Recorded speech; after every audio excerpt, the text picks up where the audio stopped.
The recent death of George Floyd has put a spotlight on a problem that's been around for centuries: racism and hate towards Black people.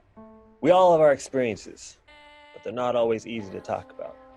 But a group of Olympians from the Canadian track and field squad have decided to step forward and speak up about some of their experiences with racism and their opinions pertaining to it.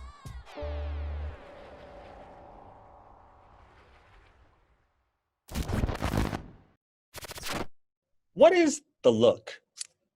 Characterizing this can be unclear, but when it's consistently not Black, we really have to ask ourselves if this is a factor. I get it. Black people are a minority, but not in track and field. And also, these athletes are depending on sponsorships and marketing opportunities to supplement their careers. And sometimes the look can get in the way of that. Our panel members discuss. Khamica and Christabel, both of you guys are in Baton Rouge, Louisiana. There's a lot of Black people down there. It's a place where you can be appreciated for your beautiful dark skin. Canada, it may not be viewed the exact same way. Throughout your life and throughout your career, you've dealt with the question of what beauty is. Yeah, so it's kind of really similar to what Aaron spoke about in terms of like the subtleness. And I think even just growing up, like I would hear like, oh, you're pretty for a dark skin. So like the media or, culture kind of, doesn't see dark-skinned women as like beautiful. As an athlete, we're always trying to brand and market ourselves. That's like the most important thing. So, I didn't really get to see girls or women older or even men that really looked like me and had my complexion on the faces of things. I had this opportunity where I was approached for a magazine, and this magazine was like, it's pretty common in like the running world. And I was approached just to do just an interview, just like something pretty simple, just like a blog interview. And they told me, we would love to probably have you on the cover. This was probably one of my best years on the track. I was just national champion. I'm the fastest woman in Canada. And this was like something where I'm like, okay, well, maybe I can change the narrative. So it turned out that actually they came back and they said that that I didn't fit the look for the cover. Like I really internalized those words, like I did not fit the look. I later saw like the actual campaign of the issue, and it was like fastest like in Canada, and it was a white female athlete, and obviously I think they were trying to highlight that in like a different event, like she's the fastest in this event. I just found that there was just like this trend. We were kind of neglected in terms of beauty in the color spectrum.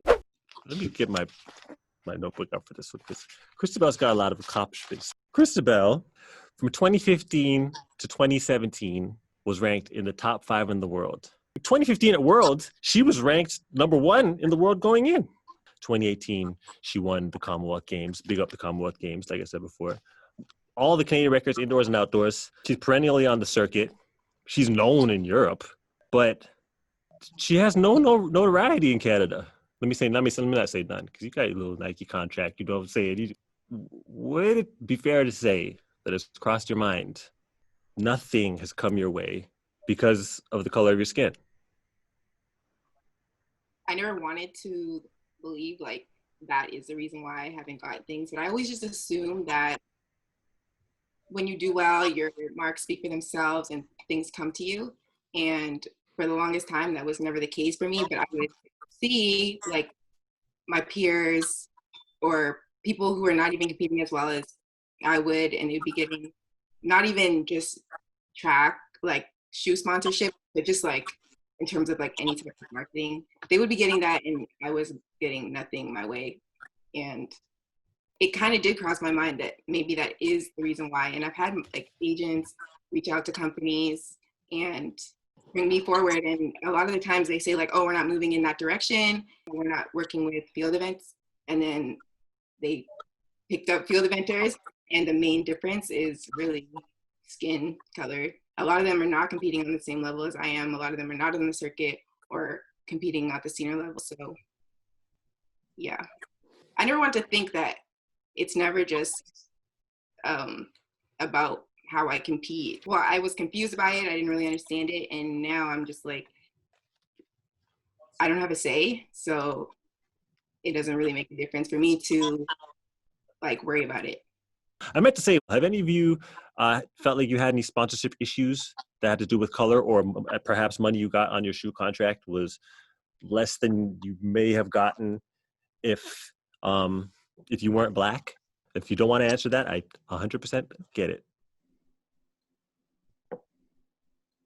I haven't experienced it, but just hear and talk, and it's not even from like executives or people in high positions, and it's just like a common theme. You would hear a lot of, well, you got to understand the person that got the big contract, they fit the look, and that's kind of hard to take. It's kind of like, but I mean, it's part of it, right? And when a lot of people accept scholarships, accept deals, accept, et cetera, it's just certain things they have to deal with. But it is what it is, so.